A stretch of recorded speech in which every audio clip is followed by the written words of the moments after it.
dan mensayangkan saham masyarakat. Jadi kita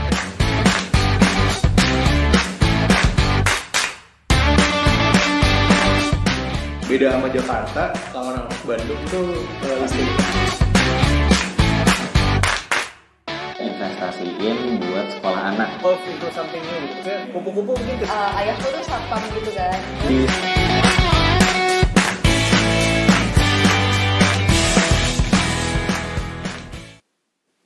Selamat pagi, siang, sore, atau kapanpun waktu yang kalian pakai untuk mendengarkan podcast ini. Kembali lagi bersama saya Panji di podcast Ngobrol Bisnis. Kali ini versi monolog. Sekarang tanggal 25 Januari 2021, persisnya jam 9.45 pagi. Sekarang hari Senin. Nah, harusnya memang kalau podcast Ngobrol Bisnis kan rilisnya hari Jumat. Yang versi monolog harusnya rilis hari Jumat. Cuma karena ini hari Senin, dan hari Senin harusnya rilis yang versi normal ya, atau versi ngobrol dengan bintang tamu. Cuma karena belum diedit gitu ya, belum sempat ngedit yang versi dengan bintang tamu. Jadinya hari ini karena ada beberapa nggak banyak sih, ada yang nanya-nanyain kok belum rilis beberapa minggu terakhir ini. Jadi hari ini mau habis tag ini langsung saya upload gitu. Jadi untuk versi Senin 25 Januari jadinya monolog kayak gitu. Karena memang stok masih ada sebenarnya, kalau nggak salah masih ada 2 stok gitu. Dengan ada yang dan itu udah di tag sebenarnya dari Desember, cuman belum belum sempat ngeditnya sih, karena memang beberapa minggu ini terakhir di bulan Januari pokoknya sejak awal tahun lah lagi agak-agak sibuk gitu. Sibuk lebih ada beberapa urusan keluarga yang nggak bisa ditinggal, terus juga kemarin sempat arrange ulang gitu ya, ngatur-ngatur tata letaknya rumah gitu ya, dan itu makan waktu banget.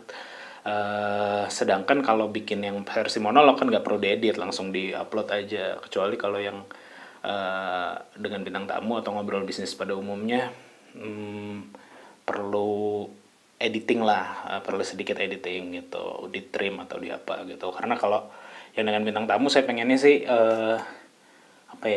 yang bintang tamunya nih on point gitu, dan kelihatan oke lah ketika menjawab pertanyaan ataupun ketika diskusi kayak gitu. Jadinya harus kadang-kadang harus agak-agak dirapi-rapiin kayak gitu, dirapetin dan segala macam lah kayak gitu. Dan itu agak-agak makan waktu dan belum sempat. Jadinya untuk mengobati kerinduan kalau ada yang rindu, saya mau rilis yang versi monolog aja. Dan memang gara-gara kemarin kan kalau nggak salah di awal Januari tuh saya rilis juga yang versi kompilasi 2020 gitu ya. Ada judulnya 35 video dalam 30 menit gitu.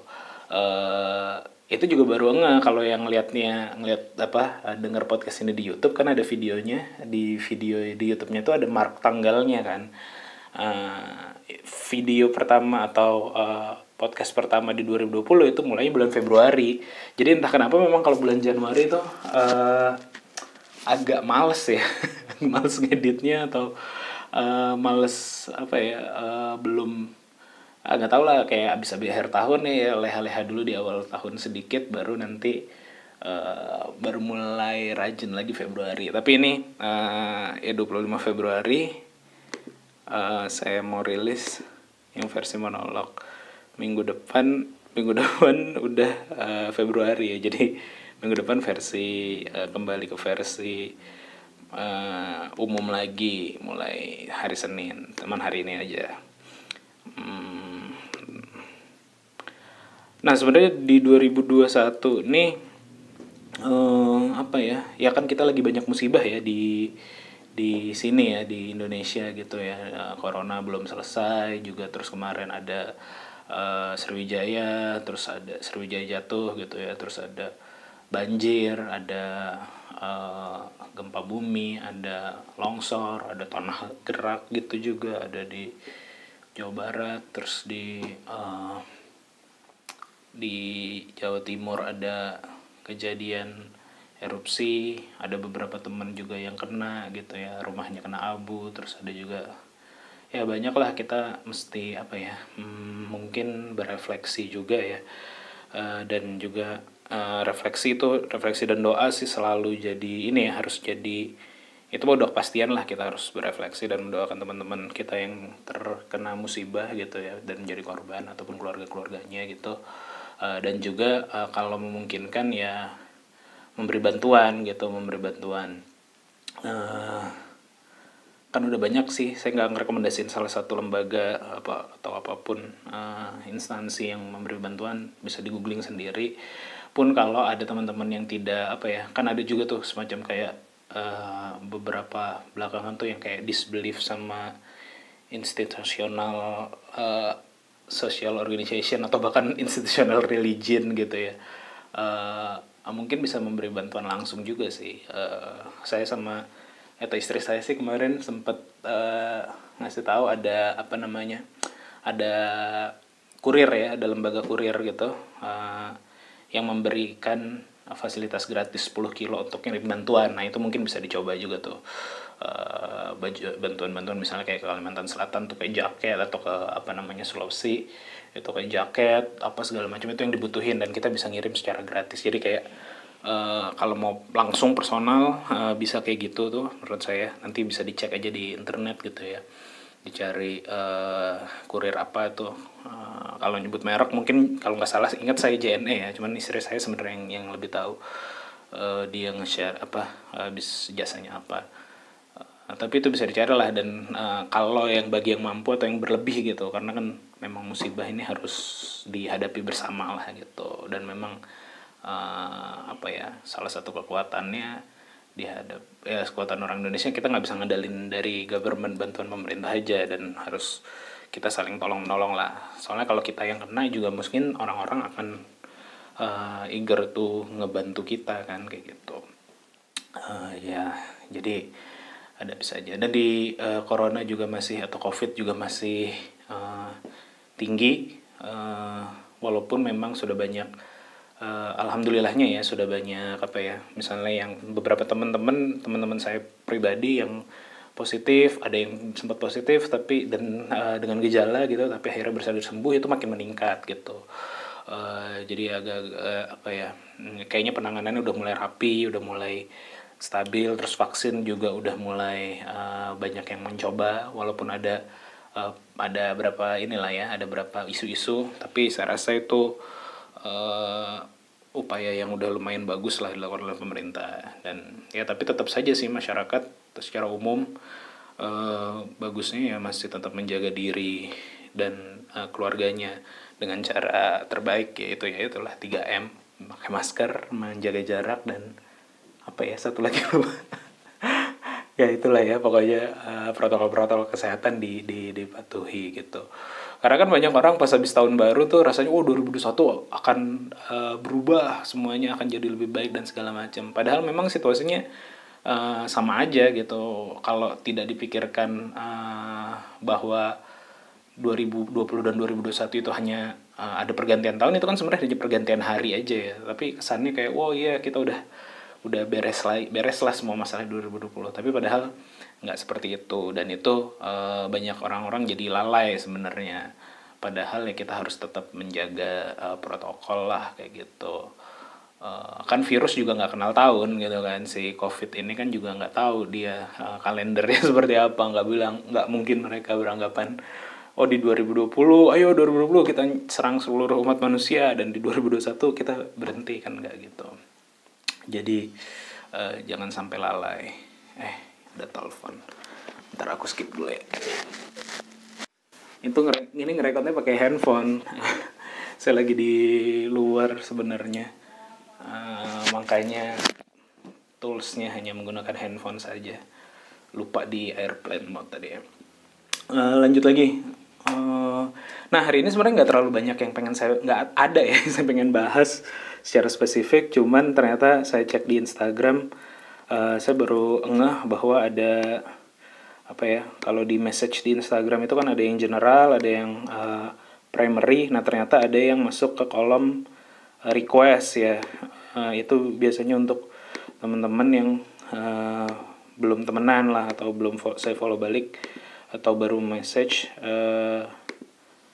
masuknya ke situ, dan ternyata ada beberapa pertanyaan yang udah agak ketinggalan sebenarnya, ya udah agak-agak lama tapi baru saya lihat. Jadi di podcast monolog kali ini saya cuma pengen ngejawabin beberapa pertanyaan yang ada di situ sih. Dan ada juga kemarin ada satu yang email juga saya jawab di podcast ini juga gitu. Oke, langsung aja. Jadi kalau ada teman-teman juga yang mau nanya macam-macam ataupun sebenarnya nggak nanya sih, diskusi lah ya, atau ngasih saran, ngasih perbaikan, bisa juga cek ke Instagram saya atau ke email.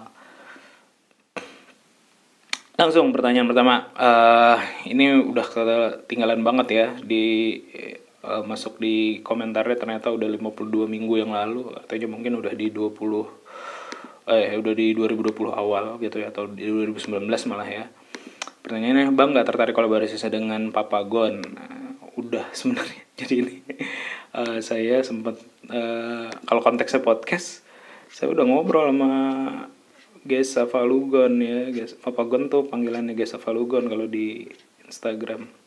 Itu di episode 56 ya, rahasia wealth creation ala Gesa Falugon. Jadi kalau kamu belum dengerin, silakan dengarkan. Gesa ini teman-teman baik saya ya, dari kuliah lah ya.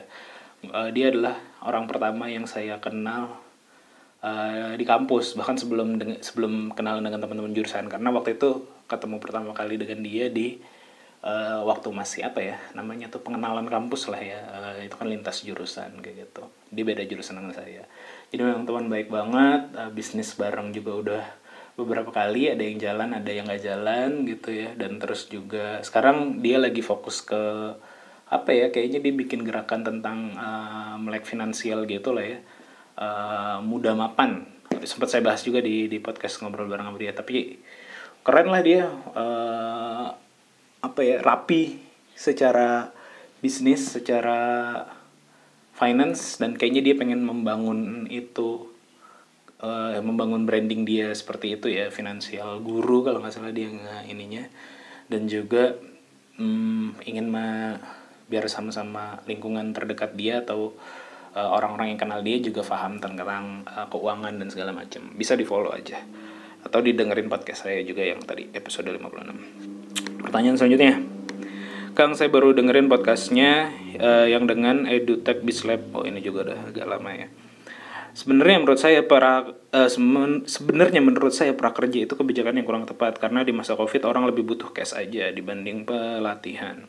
Tapi kalau pengusaha pasti melihat itu juga sebagai kesempatan, dan kenyataannya EduTech memang jadi meningkat banget di masa pandemi ini. Menurut Kang Panji gimana? Menurut saya terkait kebijakannya EduTech-nya ya.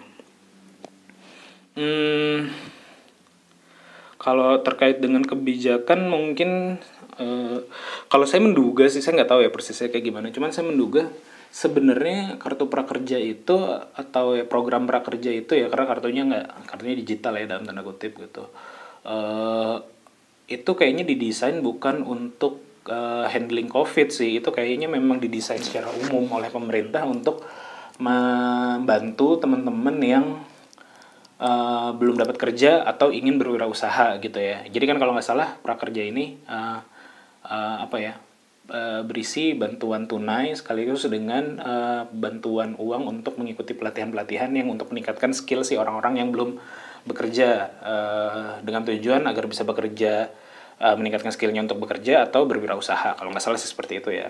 Kalau salah nanti tolong koreksi. Jadi menurut saya kayaknya sih waktu pertama kali didesain si kegiatan atau program prakerja ini bukan untuk menghandle COVID. Jadi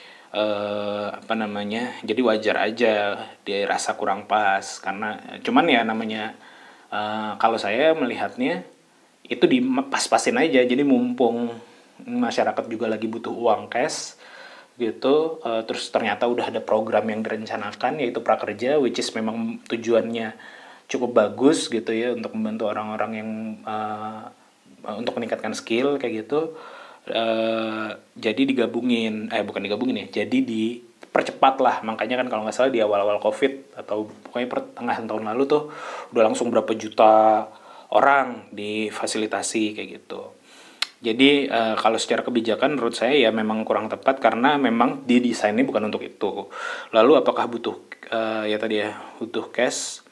Iya betul memang di masa kemarin, dan memang menurut saya mungkin yang salah adalah kalaupun kita ngomongin yang salah dari prakerja ya atau ya ini ya apa namanya diskusi ya ini sifatnya. Jadi kalau ada teman-teman dari Kementerian Pendidikan atau yang berwenang ya kita ini basisnya diskusi dan saran. Menurut saya sih ada dua mungkin yang kalau dari sisi program yang kurang tepat ya.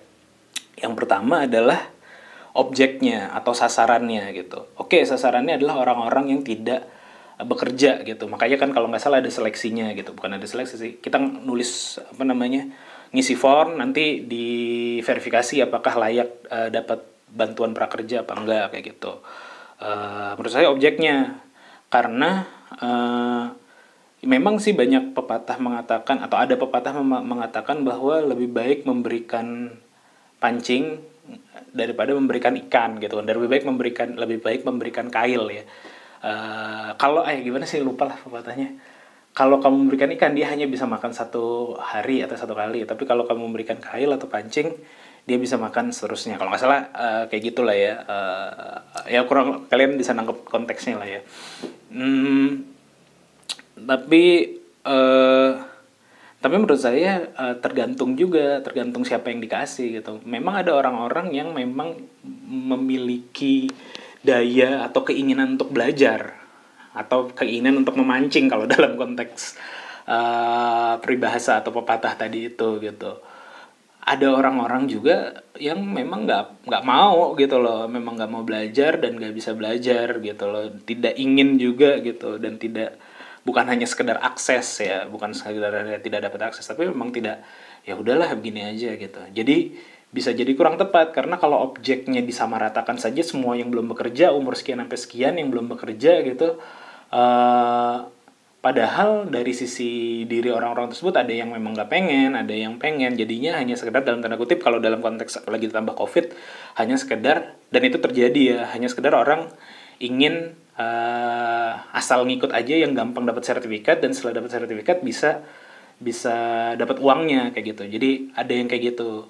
Ada juga memang yang baik gitu, yang idealnya adalah yang memang dia jadi belajar gara-gara kegiatan prakerja, ngikutin pelatihan dan dia benar-benar belajar dan bisa diterapkan atau bisa didapat manfaat skillnya dan bisa diterapkan untuk bekerja atau berwirausaha kayak gitu. Memang ada yang kayak gitu, tapi menurut saya harusnya selain verifikasi data sesimpel itu mungkin ada form yang lebih bagus lah, misalnya ya entah apalah gitu, atau melalui lembaga-lembaga yang memang udah kredibel gitu, misalnya lembaga pendidikannya, kampusnya, atau misalnya SMK-nya yang memang udah tahu siapa yang patut diberi skill. Memang ada juga yang tadi yang nggak mau gitu loh, ada juga yang kayak gitu. Jadi menurut saya yang pertama mungkin salahnya adalah dari sisi objeknya atau sasarannya, harusnya lebih difilter lah kayak gimana, agar kalau misalnya difilter lebih baik, jadinya kan yang lebih berkualitas yang bisa ngikut gitu, dan juga lebih tersegmen yang bisa ngikut, akhirnya bantuannya bisa jadi lebih besar kan. Itu menurut saya kalau dari sisi program yang kurang tepat. Dan yang kedua menurut saya adalah dari sisi metodenya ini kayaknya perlu metode dalam konteks ini ya, metode penyelenggaraan dan juga metode pemberian bantuannya. Jadi kan kalau prakerja itu orang dikasih budget berapa ya per orang ya, per penerima itu budget prakerja per orang ya.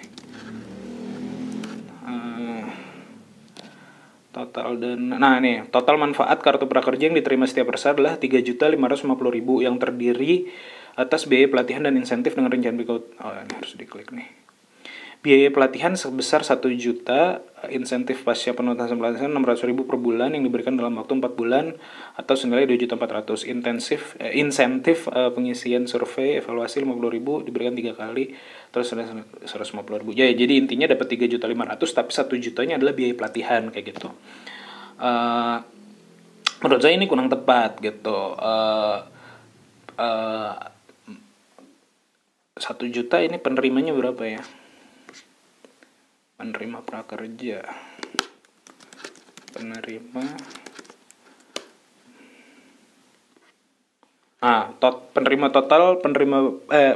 kartu prakerja total 5,9 juta.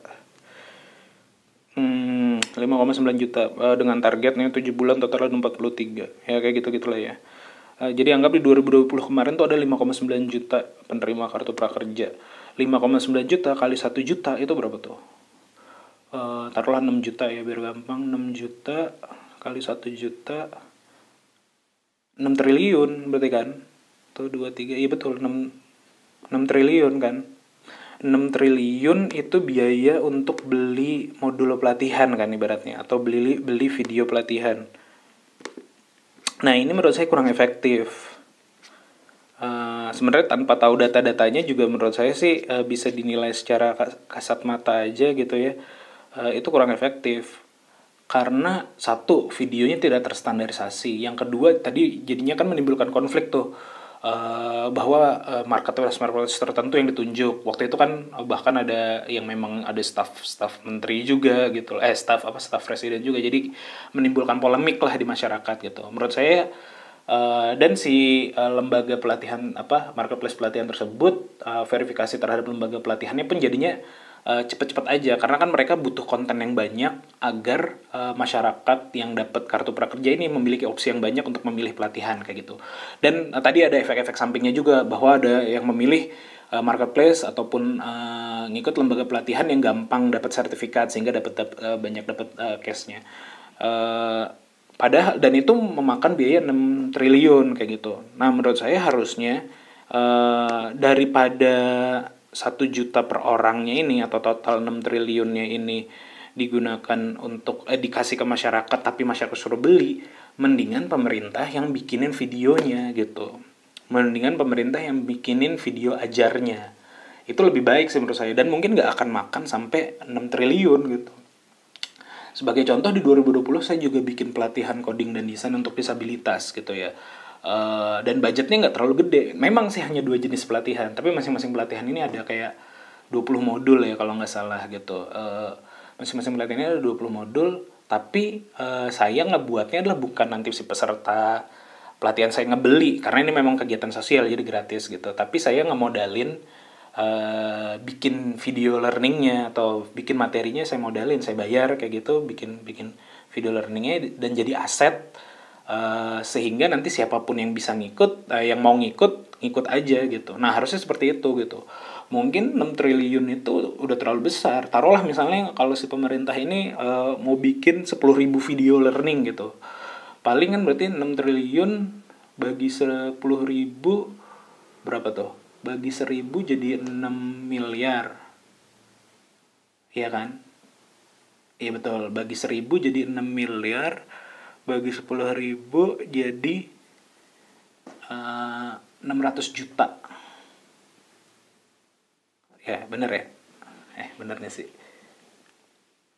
Iya, jadi 600 juta. Nah, 600 juta biaya untuk bikin satu video learning. Aku nggak tahu ya total video learning yang ada di prakerja ini berapa. Tapi 10.000 kayaknya udah banyak gitu lah. Atau misalnya kalau kita anggap 100 juta deh ya. 100 juta. Ada 100.000 video learning lah anggap aja ada 100.000 video learning. Berarti 6 triliun bagi 100.000 video learning. Itu berapa tuh? Tadi kalau dibagi 10.000 jadi 600 juta, dibagi 100.000 jadi 60 juta. Nah, berarti biaya produksi satu video learning atau satu biaya untuk membuat satu modul ajar lah ya, itu adalah 60 juta, dan saya rasa itu cukup gitu sih, bikin video ajar di zaman sekarang dengan modal 60 juta per video atau 60 juta per modul itu kayaknya cukup gitu sih. Itu udah bisa menghasilkan 100.000 video, 100.000 modul lah ya, 100.000 modul gitu. 100.000 modul yang mana itu jadi gratis nanti kan. Jadi si masyarakat, jadi budgetnya udah diambil dulu nih 1 juta gitu ya. Atau kalau mau dibikin lebih efisien, misalnya jangan bikin 100.000 video tapi 50.000 video. Jadi total hanya 3 triliun. Sehingga 3 triliun lainnya itu bisa digunakan untuk disubsidi tambahan budget si penerima kayak gitu. Mudah-mudahan bisa dipahami ya maksud saya. Jadi alih-alih kalau di dalam terminologi bisnisnya, alih-alih si anggap pengguna kartu prakerja ini adalah user gitu lah. Alih-alih ada variable cost dari user gitu ya. Jadi setiap user beli lagi 1 juta gitu ya. Lebih baik jadi fixed cost yang semua duit pemerintah bikin 100.000 video learning atau 50.000 video learning dengan budget 3 triliun atau 6 triliun. Jadi nih 100.000 video learning, dan nanti penerima kartu prakerja yang 5,6 juta atau 6 juta itu, atau nanti di tahun 2021 misalnya ada penerima prakerja lagi, nggak perlu beli video, jadi mereka tinggal buka website misalnya prakerja.com atau apa gitu, mereka langsung bisa menikmati video secara gratis. Pun orang-orang yang tidak dapat prakerja, tidak dapat kartu prakerja, bisa tetap mengakses video tersebut secara gratis gitu. Jadi saya tetap bisa belajar gitu. Misalnya saya nggak nerima atau siapa nggak nerima, tetap bisa ngeliat video tersebut secara gratis. Menurut saya sih harusnya, ini jadi kepanjangan ya. Menurut saya kalau ngomongin edutech, Bislab ya yang dibikin sama Adit itu ya, apa tadi pertanyaannya sih? Iya, kok kurang tepat, tapi bukan dari sisi penanganan COVID, tapi dari sisi tadi objeknya, dan kedua adalah dari sisi metodenya. Harusnya emang mendingan dibikin oleh pemerintah. Ya kalau pemerintah nggak bisa bikin penunjukan aja gitu. Dan kompetisinya bisa lebih fair gitu ya. 60 juta per video gitu ya, atau 60 juta per modul rasanya bisa sih.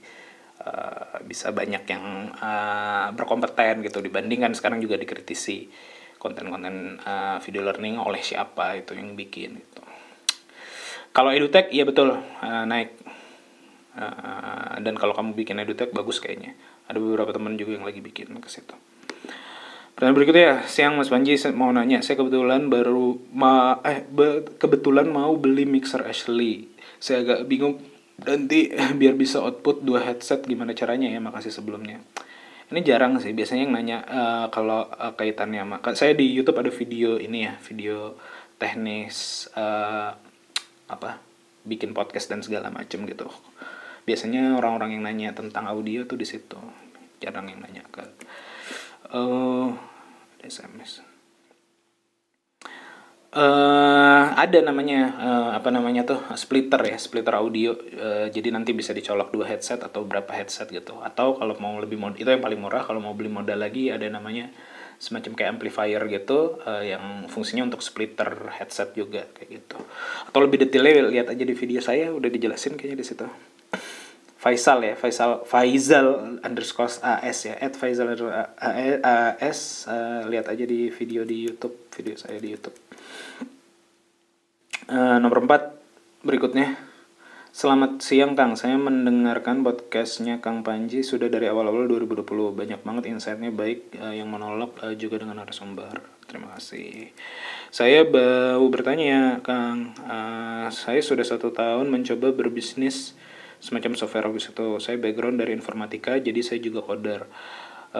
Dan usaha saya ini masih plus-plus, apalagi di tahun 2020 kemarin ini. Nah, tahun 2021 ini saya mau menikah dengan pacar saya. Nah, boleh di-share-kah bagaimana tantangannya atau tipsnya dalam membangun keluarga sambil membangun bisnis, manajemen keuangannya dan komprominya. Aduh, berat lagi. Gimana ya? Ya sebenarnya sih nggak hanya dalam berkeluarga ya, membangun bisnis dalam fase apapun dalam hidup kalian itu pasti ada tantangannya ya, ada harga atau ada ada yang harus dikompromikan, ada yang harus dibayar lah dalam tanda kutip gitu. Kalau saya contohnya misalnya pertama kali berbisnis itu ketika lagi kuliah, salah satu harga terbesar yang saya bayar atau kompromi yang harus saya bayar, atau adalah satu kejadian lah misalnya yang harus saya korbankan walaupun akhirnya berakhir baik gitu ya, adalah waktu itu saya ingat banget saya lagi dagang beras lah bisnisnya waktu itu,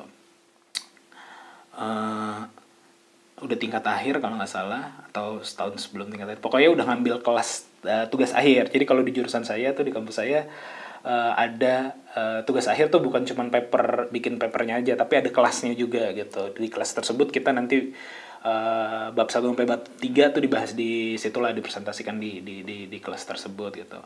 Nah, yang mengisi kelas tersebut saya nggak sebut namanya, adalah profesor gitu lah, ada profesor, dan kebetulan memang bidangnya satu lab sama saya. Tapi ini udah profesor banget lah, kita nge-reach-nya jauh lah, udah kalau nggak salah 60-an umurnya atau 70-an. Jadi masih sudah pensiun tapi dipanggil karena knowledge-nya sangat bagus. Dia mengisi kelas tugas akhir tersebut gitu. Nah, karena waktu itu kalau saya urusannya kan dengan pasar, dan itu biasanya pagi gitu, dan kelasnya beliau ini pagi jam 7 kalau nggak salah. Jadi saya sering kali nggak masuk, atau udah lewat limit lah, saya lupa persisnya kayak gimana. Saya lewat limit. Jadi kalau saya tuh ngitung biasanya kalau sekian SKS tuh, dulu kalau pas saya kuliah ya, jadi saya ngitung kalau sekian SKS nih, kalau di kampus saya itu atau di jurusan saya itu maksimal kehadiran atau apa ya, untuk bisa dapat nilai maksimum kehadiran ya berarti ya, atau apa ya, minimum kehadiran tuh 80%. Jadi 80% harus hadir. Jadi boleh nggak masuknya 20%. Jadi kalau 3 SKS tuh berapa? Waktu itu saya bikin tabelnya tuh, kalau 3 SKS itu boleh nggak masuk 3 kali misalnya, atau kalau 5 SKS boleh nggak masuk 6 kali, 6 hari atau bagaimana lah kayak gitu. Saya dulu bikin strategi kayak gitu. Nah, dengan si Pak Prof ini, saya udah kelewatan kalau nggak salah. Dia berapa SKS, lupa lah tugas akhir berapa SKS itu, jatah nggak masuk harus segini nih. Nah, saya tahu sebelum sampai UAS atau sampai ini, saya udah tahu bahwa ini saya udah lewat nih. Terus gimana ya cara komprominya atau cara biar dimaklumi kayak gitu. Nah, saya nanya sama senior, gimana si bapak ininya gitu. Oh, mas senior, si bapak ini tuh orangnya formal, jadi harus nulis surat dan segala macam.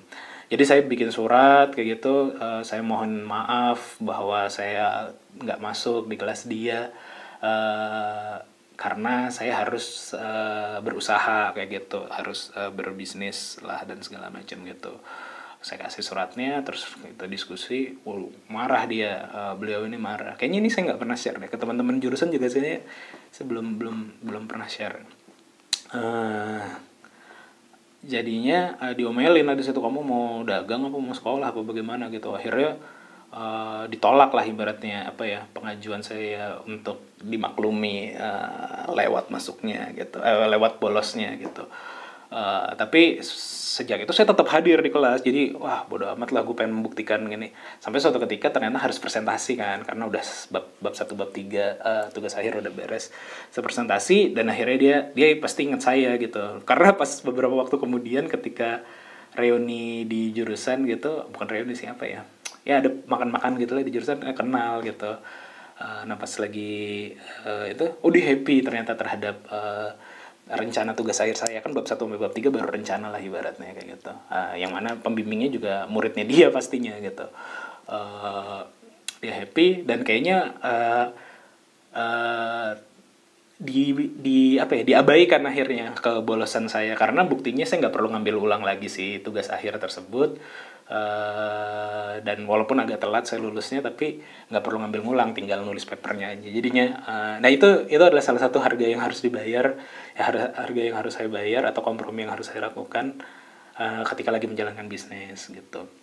Dan banyak lagi lainnya. Kalau pas lagi kuliah juga gara-gara mengerjakan bisnis jadi left out dari pergaulan gitu, atau dari organisasi, banyak yang kita tinggalkan gitu. Jadi jarang main lagi sama teman-teman, atau ngumpul-ngumpul organisasi sering cabut gitu. Itu fase pas lagi kuliah. Nah, kalau pas lagi mau berkeluarga atau membangun bisnis dan membangun keluarga,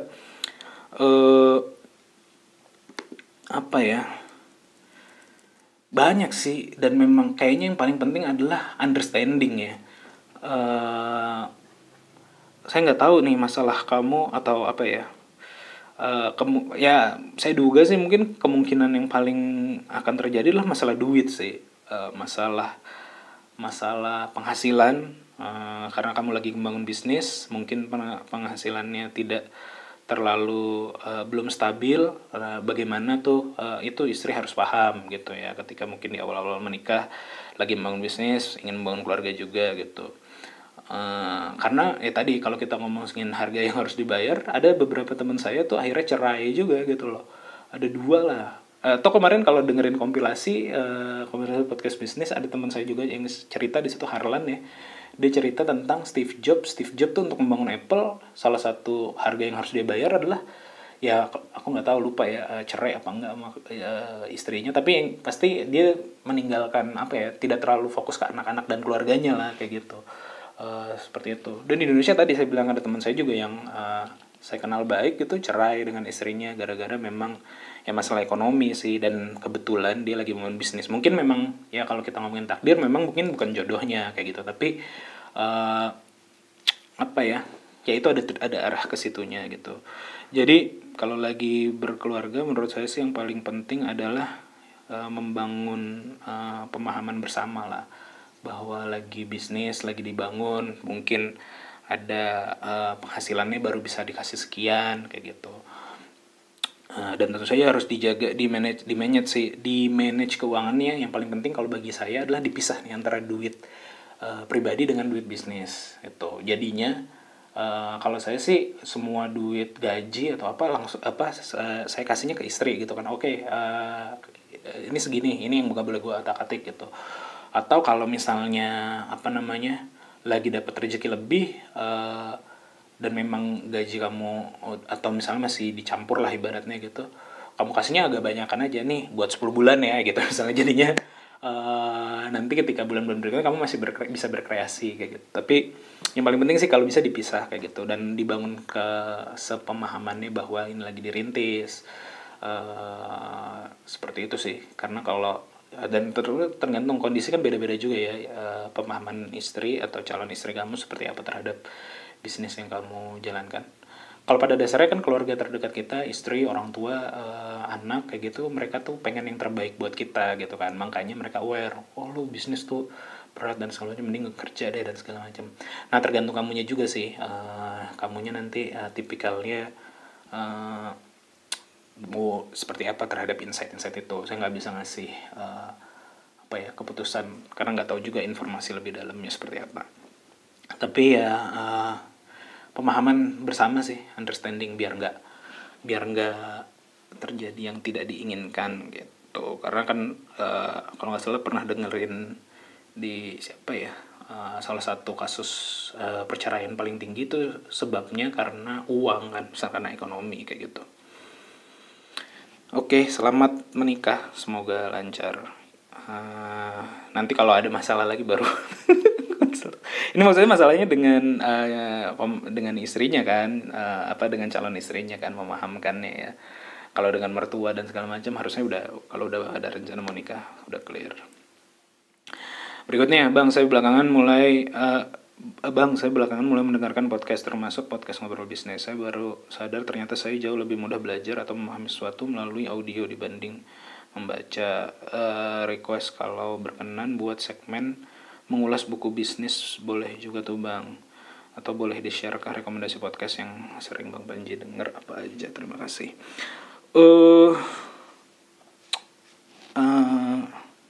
Ya nanti request coba dipikirkan, tapi kayaknya enggak sih.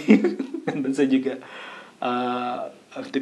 tipikalnya bukan reviewer. Ada teman saya tuh kalau rekomendasi lupa ya, saya ngeliat di Instagram sih, nggak teman-teman deket banget ya, ngeliat follow-followan di Instagram atau di Skena Startup juga. Dia sering tuh di podcastnya dia podcast dia memang kayaknya podcast untuk ini buku ya, podcast ngebahas buku, tapi memang bukan hanya buku bisnis. Aduh namanya lupa lagi. Lupa saya. Kayaknya kamu search aja deh kalau rekomendasi ada aja ini buku gitu, yang bahas buku bisnis gitu. Kayaknya banyak sih di Spotify, coba cari aja. Ada teman saya lupa, coba namanya siapa ya. Kalau rekomendasi atau podcast yang sering saya dengar, justru yang kaitannya sama bisnis, spesifik bisnis sih jarang ya. Paling kayak TED Talks gitu saya dengerin, terus juga Planet Monkey, malah lebih kayak yang science kayak gitu. Kalau di luar tuh Planet Monkey saya sering dengerin. Dia temanya luas sih, macam-macam gitu, nggak mesti science, tapi sudut pandangnya science lah kayak gitu. Terus juga tadi TED Talks itu banyak banget varian, saya biasanya ngambil insight dari situ. Tapi kalau yang spesifik ke bisnis nggak ada sih. Apa ya, startup terapi mungkin kalau yang spesifik bisnis saya pernah dengerin juga, itu juga bagus. Sama kalau saya suka dengerin ini museum gitu, museum apa lagi cerita. Banyak sih kalau di luar negeri ya. Kalau di Indonesia tuh BI juga ada podcastnya BI ya, Museum Indonesia itu juga bagus menurut saya. Apa ya, ada beberapa tema yang bagus sih, walaupun pembawaannya atau pembawa acaranya kurang. Terus apalagi ya, itu sih. Sama saya sebenarnya seneng dengerin podcast apa namanya, musik ya. Jadi kayak belakangan, tapi di YouTube ada aja sih, kayak Arman Maulana tuh saya suka ininya, dengerin podcastnya dia, walaupun baru apa ya judulnya tuh, Murang Kalih ya, tentang anak-anak kayak gitu. Jadi masa remaja dari si bintang tamunya, episode yang saya udah dengar kayak dengan Rosta tuh lucu banget kayak gitu. Yang komedi-komedi juga saya suka dengerin podcast Seminggu namanya, itu dibawain sama Awe sama Pican. Itu lebih ke humor sih, karena humornya kalau kata saya cocok lah sama saya gitu. Karena saya dulu juga besarnya di Jakarta Timur ya, dan mereka kan kebanyakan anak-anak Bekasi, jadinya ngobrolinnya kayak gitu.